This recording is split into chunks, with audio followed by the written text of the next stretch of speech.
ini saya akan membahas tentang revolusi-revolusi besar di dunia. Tetapi pada kali ini saya akan membahas tentang revolusi Prancis. Ada apa sih dengan revolusi Prancis? Yuk kita simak videonya.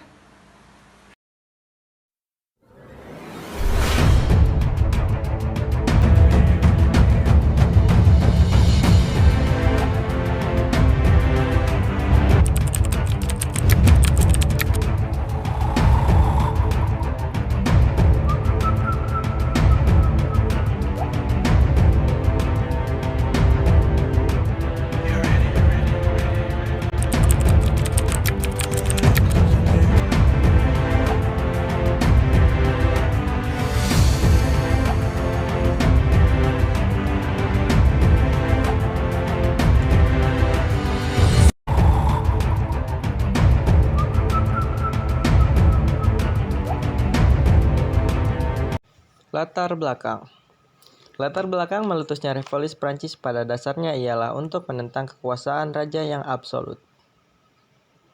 Pembentukan kekuasaan absolut di Prancis dipelopori oleh Perdana Menteri Kardinal Richelieu pada tahun 1642-1643. Kekuasaan absolut di Prancis berlanjut pada masa Perdana Menteri Louis Kardinal Mazarin 1643-1661 dan pada masa pemerintahan Raja Louis XII. Kekuasaan absolutisme di Prancis mencapai puncaknya pada masa pemerintahan Raja Louis XIV. Ciri-ciri pemerintahan Raja Louis ke-14 yaitu sebagai berikut. Yang pertama, memerintah tanpa undang-undang. Yang kedua, memerintah tanpa dewan legislatif. Ketiga, memerintah tanpa kepastian hukum. Keempat, memerintah tanpa anggaran biaya yang pasti. Dan yang kelima, pemerintah tanpa dibatasi oleh kekuasaan apapun. Raja Louis XIV terkenal dengan ucapannya yaitu "Et leges moi" atau negara adalah saya. Dalam hal ini, Raja Louis XIV menempatkan dirinya sebagai seorang raja yang luar biasa dan pusat segala perhatian. Dengan membangun kehidupan istana yang penuh dengan kemewahan. Sikap absolutisme Raja Louis XIV sangat menyengsarakan rakyat Prancis. Tempat dan waktu. Puncak revolusi Prancis berlangsung pada 1789 sampai 1799. Awal mula revolusi ditandai dengan adanya serangan terhadap penjara Bastille pada 14 Juli 1989 dan diakhiri dengan adanya kudeta oleh Napoleon Bonaparte pada 19 November 1799. Tokoh dan pihak.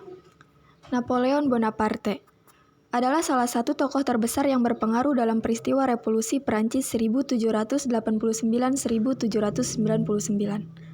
Napoleon diketahui sebagai pemimpin dari peristiwa revolusi besar tersebut ketika Perang Revolusioner. Louis XVI adalah Raja Prancis dan dinasti Bourbon sejak tahun 1774 hingga 1792.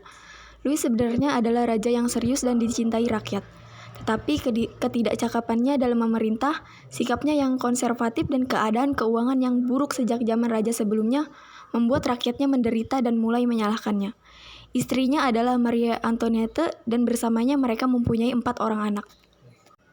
Keempat tokoh-tokoh ini adalah pihak atau pendukung yang melatar belakangi terjadinya revolusi Prancis pada saat itu.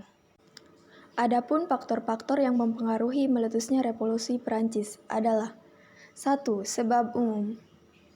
Pungutan pajak yang tinggi. Utang negara terlalu banyak. Adanya belangko surat penangkapan yang ditandatangani oleh raja. Kebencian rakyat terhadap penjara Bastille. 2. Sebab khusus. Permaisuri Raja Louis XVI yakni Marie Antoinette yang suka menghambur-hambur uang kerajaan di saat situasi ekonomi negara yang sulit. Jalannya revolusi. Situasi perpolitikan yang semakin panas mengakibatkan rakyat Prancis bangkit untuk menentang kekuasaan raja yang absolut. Klimaks dari situasi tersebut adalah penyerangan terhadap penjara Bastille tanggal 14 Juli 1789.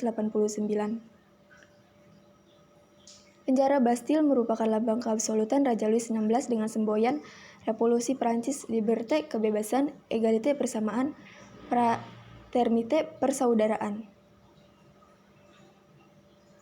Akhirnya, rakyat Prancis berhasil menguasai penjara Bastille. Dengan keberhasilan ini, seluruh pemerintahan dipegang oleh pemerintahan revolusi.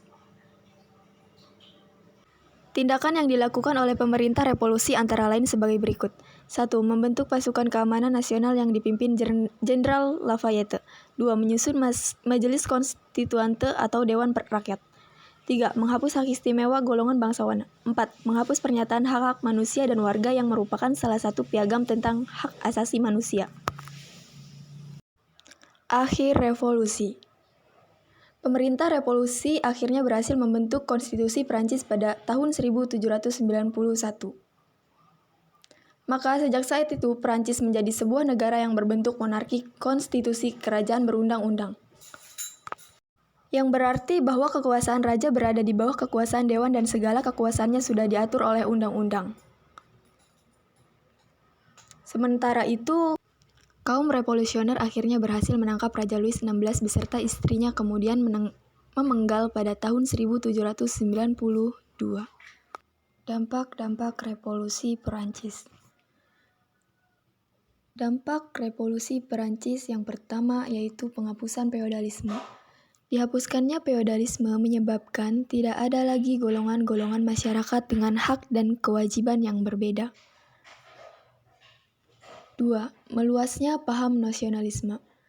Liberté, égalité, fraternité adalah semboyan revolusi Prancis yang artinya kebebasan, persamaan, dan persaudaraan. Semboyan ini juga menggambarkan semangat nasionalisme rakyat Prancis. Berkembangnya ide supremasi hukum. Undang-Undang Dasar merupakan kekuasaan tertinggi. Sejak pemerintahan Napoleon, hukum diseragamkan pada setiap orang dan daerah. Untuk itu, Napoleon menyusun kitab Undang-Undang Dasar yang disebut dengan Code Sipil, yang kemudian sekarang menjadi Code Napoleon. Selain itu, revolusi Prancis berdampak pula terhadap munculnya ide pemerintahan republik. Lalu, berkembangnya paham demokrasi dan liberalisme.